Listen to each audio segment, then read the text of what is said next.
እሺ የጌታ ቤተሰቦች እንግዲህ ዛሬ በአዲስ ቪዲዮ መጥቻለሁ። የዚህ ቪዲዮ ርዕስ አድርገን የምንወስደው የእግዚአብሔር ብቻ የሆኑት ባህሪያቶቹን ነው ዛሬ የምናየው። ይሄ ማለት እግዚአብሔር የራሱ የሚላቸው እኛን ከእግዚአብሔር የሚለዩት። እኛ እንግዲህ ታውቃላችሁ ፍጥረታት ነን፣ እግዚአብሔርን ደግሞ ፈጣሪ ነው የሚያስብሉት። እግዚአብሔር የራሱ የሆኑት መገለጫ ባህሪያቶች አሉት። ስለዚህ እነዚህን ባህሪያቶች አንድ ላይ ሆነን እናያለን። ጌታ ይረዳናል። እነዚህን ባህሪያቶች እንደዚህ እናያለን። እግዚአብሔር አምላክ ነው እንዲባል እግዚአብሔር ሁሉን ቻይ ነው፣ እግዚአብሔር ፈጣሪ ነው፣ እግዚአብሔር እርሱ ብቻ አምላክ ነው የሚያሰኙት ባህሪያቶች አሉት። እነዚህን ባህሪያቶች ነው ዛሬ የምናየው።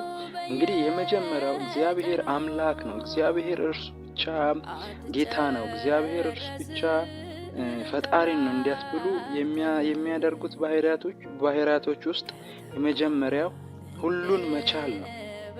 እንግዲህ መጽሐፍ ቅዱስ በብዙ ስፍራዎች ላይ እግዚአብሔር ኤልሻዳይ እንደሆነና የሚሳነው ነገር አንድም እንደሌለ ይነግረናል። ከአቅሙ በላይ የሆነ ነገር ኖሮ አያውቅም፣ አይኖርም። ሁሉን ይችላል። ከዚህ በላይ ደግሞ የሚደንቀው ሁሉን ለእርሱ ቀላል መሆኑ ነው። የሚከብደውና የሚያስቸግረው ችሎታውን የሚፈታተን አንድም ነገር የለም። እግዚአብሔር ወልድ የሆነው ኢየሱስ ክርስቶስ ማንም ሊፈታው ያልቻለውን መጽሐፍ የወሰደና የፈታ ሁሉን ቻይ ጌታ እንደሆነ ዮሐንስ በራእዩ ላይ አይቶ መስክሯል። ስለዚህ እግዚአብሔር እርሱ አምላክ ነው ለማለት አንድ ሰው የእግዚአብሔር መለኮታዊ ባህሪ ምንድነው ብለን እርሱ ሁሉን ቻይ ነው፣ ሁሉን ይችላል። ሁሉን መቻል ማለት እንግዲህ ሁሉን ነገር መቻል ነው። ሁሉን ፍጥረታት የማይችሉትን ነገሮች እንግዲህ ታውቃላችሁ። እግዚአብሔር ምድር ከሌለበት ና ብሎ የጠራ አምላክ ነው። ስለዚህ እሱ ሁሉን ይችላል። የማይቻለውን ነገር እንኳን አድርጎ የሚያሳይ ሁሉን የሚችል ነው።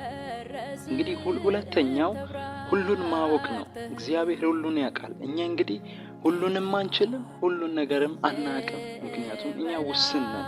በቦታ እንወሰናለን፣ በጊዜ እንወሰናለን፣ በእውቀት እንወሰናለን።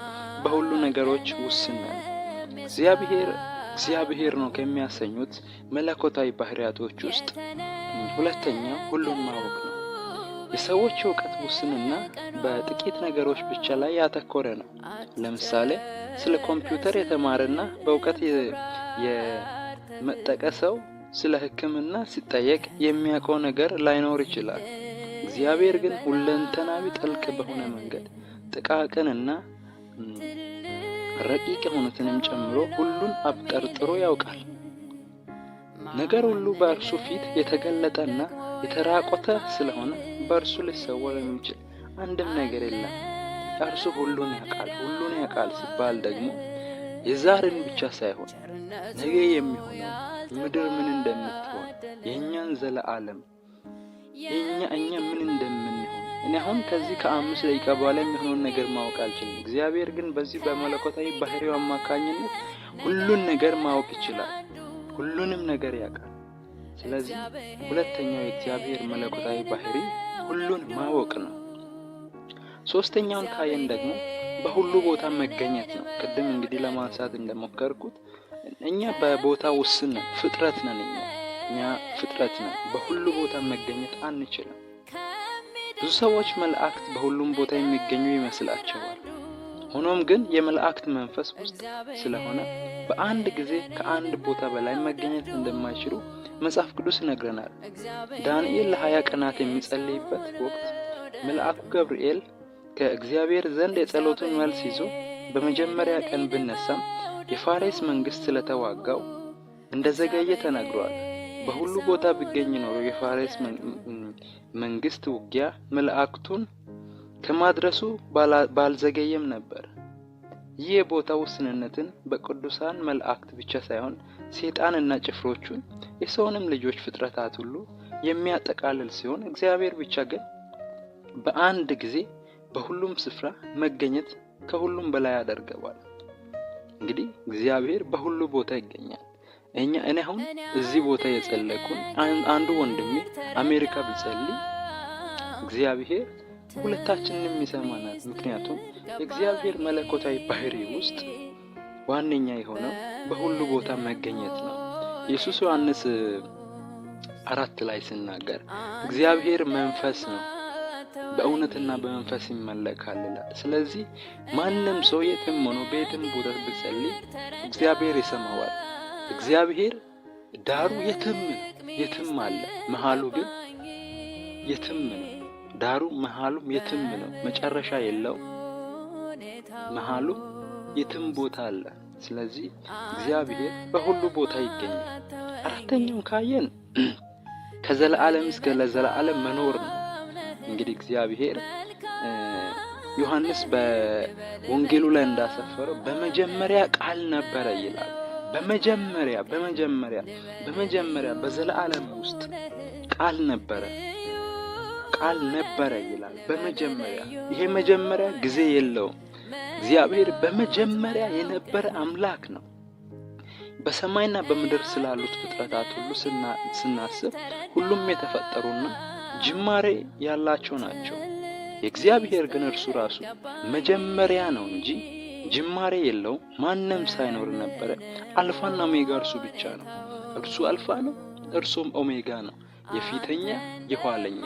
ስለዚህ እግዚአብሔር ዘላለማዊ ነው። የእግዚአብሔር መለኮታዊ ባህሪ ውስጥ የመጀመሪያው ዘላለማዊነቱ ነው።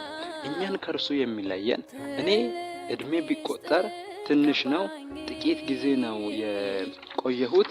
እርሱ ግን ዘላለማዊ ነው። እግዚአብሔር ዘላለማዊ ነው። አምስተኛውን ብናይ እርሱ ፈጣሪ መሆኑ። እንግዲህ ታውቃላችሁ እኛ ፍጥረታት ነን። እግዚአብሔር አዳምን እንደፈጠረው እናውቃለን። እኛ ከእርሱ ጉልበት ከአዳም ጉልበት ነው የወጣነው።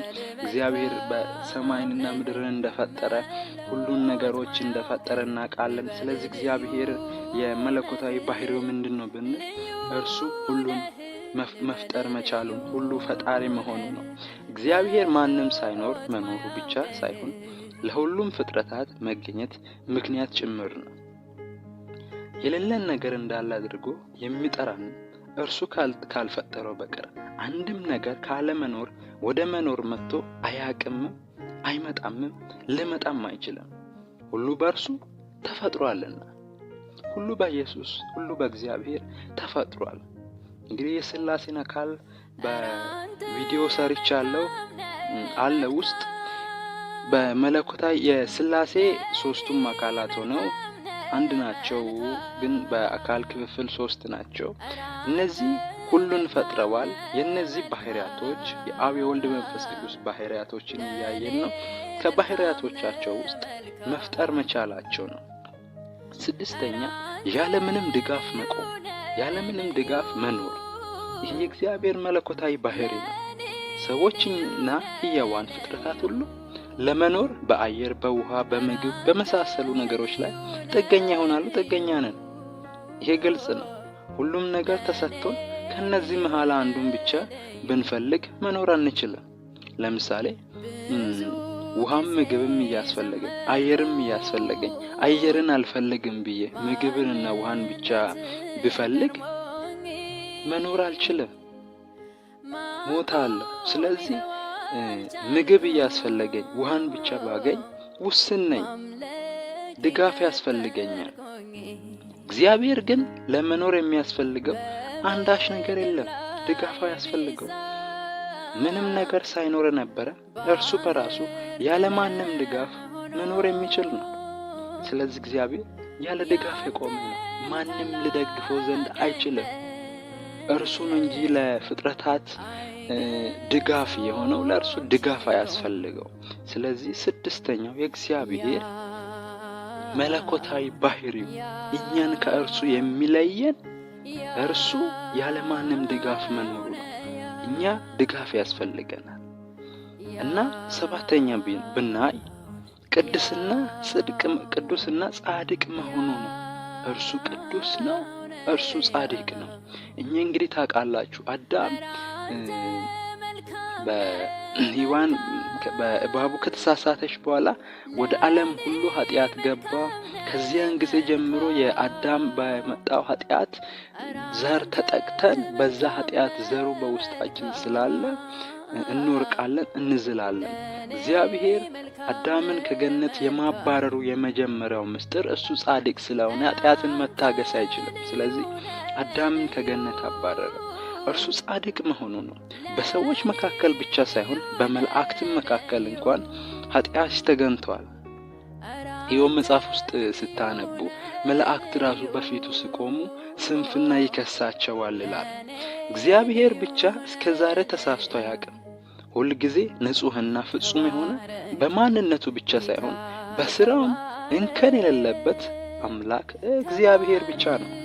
ቅድስናውም የመላእክትን የዘወትር መደነቂያቸውን የእግዚአብሔር ቅድስና በብርሃናት የተከበበ እርሱ ጻድቅ ኃጢአትን ነክቶ የማያውቅ ለእግዚአብሔር ምን ይሳነዋል ላሉ ሰዎች፣ አዎ ለእግዚአብሔር ምንም አይሳነው። ነገር ግን ለእግዚአብሔር ኃጢአት መስራት ይሳነዋል። እግዚአብሔር ኃጢአትን መስራት አይችልም። ለምን? ከቅዱሱ ባህሪው የተነሳ እግዚአብሔር ኃጢአትን መስራት አይችልም። ኢየሱስ በምድር ላይ ለ33 ዓመት ሲኖር አንዲት በደል እንኳን አለማድረጉ ፍጹምነቱን ያሳያል። እንግዲህ ከስላሴ መለኮታዊ እነዚህ ከምናያቸው ባህሪያቶች ውስጥ ኢየሱስ ስለፈጸመ በስላሴ መለኮታዊ ባህሪ ውስጥ አድርገን ነው የምናየው። እሱ ወልድ ነው። ስለዚህ እርሱ ጻድቅ በመሆኑ በኃጢአት አንድም ጊዜ አልወደቀም። እርሱ ስለኔ ኃጢአት ሞተ እንጂ እርሱ ኃጢአት አልሰራም። ስለዚህ እግዚአብሔር ከኛ የሚለየው ነገር ቢኖር ጻድቅና ቅዱስ መሆኑ ነው። ስምንተኛ ብናይ እንግዲህ አለመለወጡ ነው። እርሱ አይለወጥም፣ የማይለወጥ ነው። እኔ ቃሌን ሰጥቼ ቃሌን ላጥፍ እችላለሁ። በስሜት ተነሳስቼ የሆነ ነገር አድርጌ ልጸጸት እችላለሁ። እርሱ አይለወጥም። የሚሆነውን አስቀድሞ ያውቃል። እርሱ የማይለወጥ። ፍጥረት ሁሉ በመለወጥ ሂደት ውስጥ አለ። ሁሉም ነገር ወደ ጥሩ ወደ መጥፎ ነገር ይለወጣል። ወደ ማደግ ወይም ወደ ማርጀት ከዚያም ወደ መሞት እየተለወጠ ይሄዳል። ሰዎች መልካችን፣ ጸባያችን፣ ዕውቀታችን፣ ጉልበታችን፣ ክብራችን በጊዜ ውስጥ ይቀያየራል። ዓለማት ቢለወጥ ሂደት ውስጥ ነው። በለውጥ ሂደት ውስጥ በቦታው ጸንቶ እንዳለ የሚቆም አንድም ነገር የለም። ሰማይና ምድር እንኳን የሚያልፉበት ጊዜ ይመጣል። እግዚአብሔር ግን ብቻውን ሳይለወጥ ሳይቀየር፣ ጉልበቱ ሳይዝል፣ ኃይሉ ሳይደክም፣ ዙፋን ሳይሻር ማንነቱንና ክብሩን ጠብቆ ለዘላለም የሚኖር ነው። ያለ መለወጥ ባህሪው ደግሞ በማንኛውም ሁኔታ ለሚደግፉት ሁሉ አስተማማኝ ነገር ያደርጋል። ለሚደገፉበት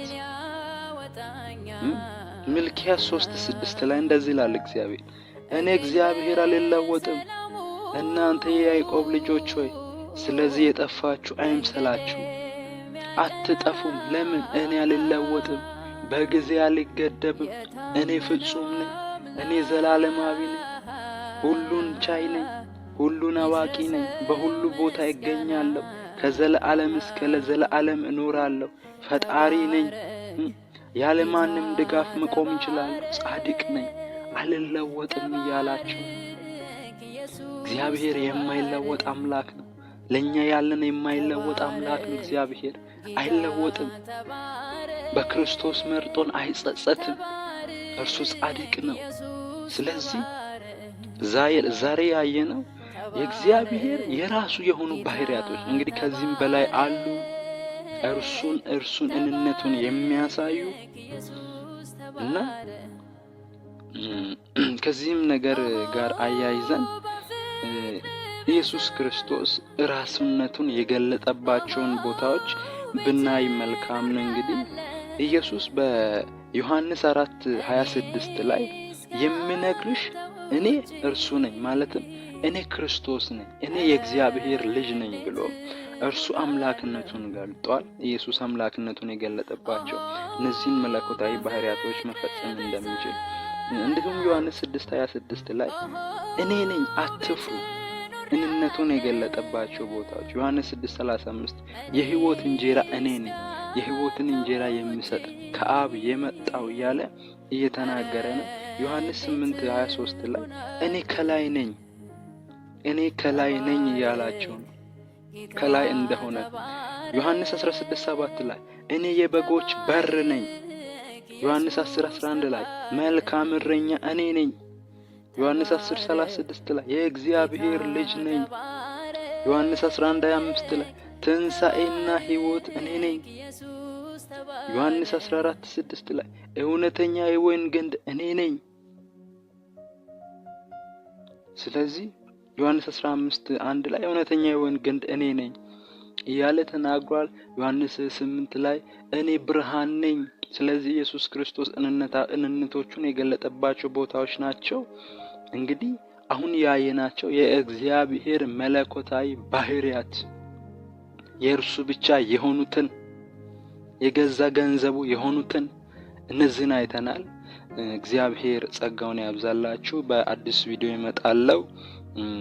ላይክ ማድረጋችሁን፣ ሰብስክራይብ ማድረጋችሁን፣ ሼር እንዲሁም ኮፒ ሊንክ እንድታደርጉ በጌታ ፍቅር እጠይቃለሁ። ቸር ቆዩልኝ። እሺ።